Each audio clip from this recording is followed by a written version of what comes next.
Prickly pears all over the place. Those good to eat?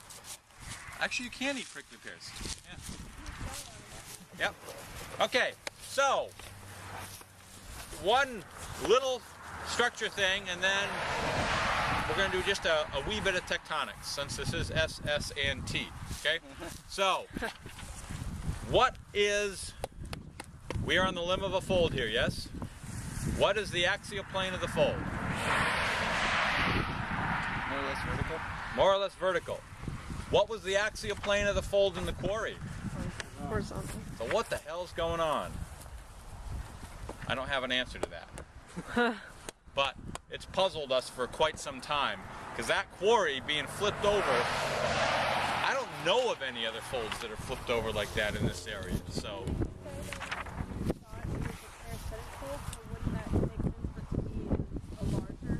usually when you have, that's a good question, usually when you have parasitic folds, the axial planes of the little folds are the same as the axial plane of the big fold. It just kind of zigzags its way down. The problem with that is, it's got to zigzag like this instead of zigzagging like this. Does that kind of make sense? So somehow I think that fold has been pushed over more than a lot of the others, and I don't have an answer for that. And maybe it's related to why we might be missing section. Maybe there's a fault coming through that's altering. I don't know. But this is another reason why I'd love to have somebody really tackle this Hamburg 211 section. There's a lot of unanswered questions.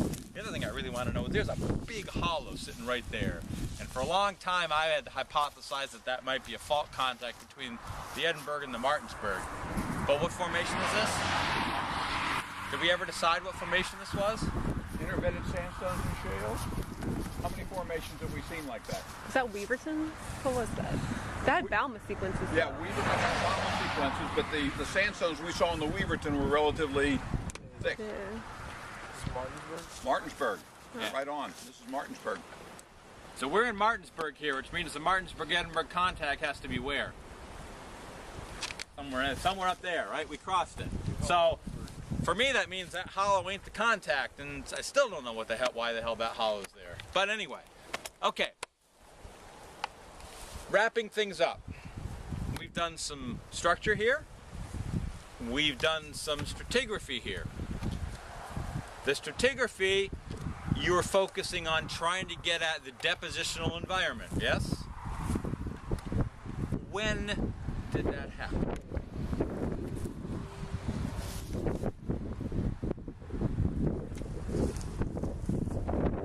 Feel free to look at your chart if it doesn't come right off the top of your tongue.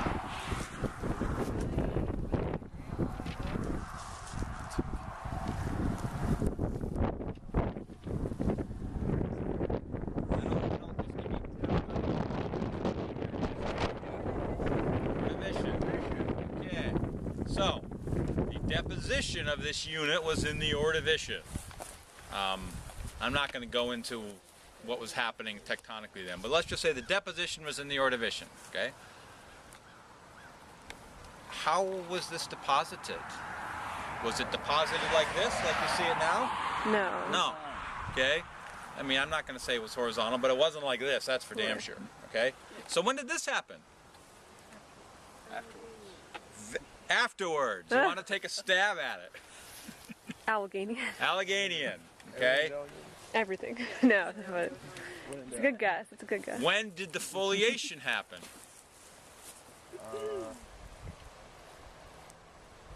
After the folding, or after the... During the folding. During folding? Because that's how it's parallel to the fold. Which is? Which is what? What age? Oh, Alleghenian. Alleghenian. Okay. I know we're going age again.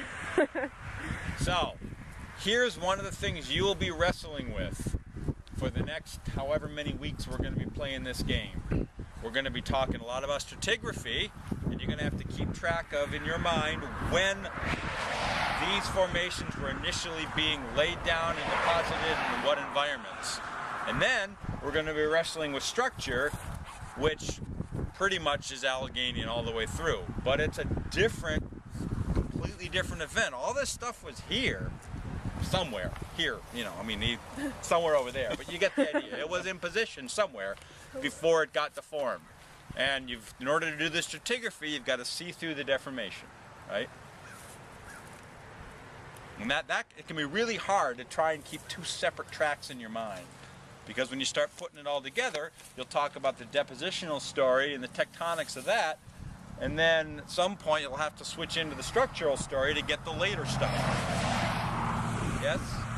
Okay, cool.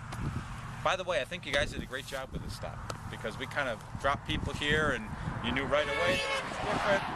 You know, some of you were able to right away put the whole fold pattern together.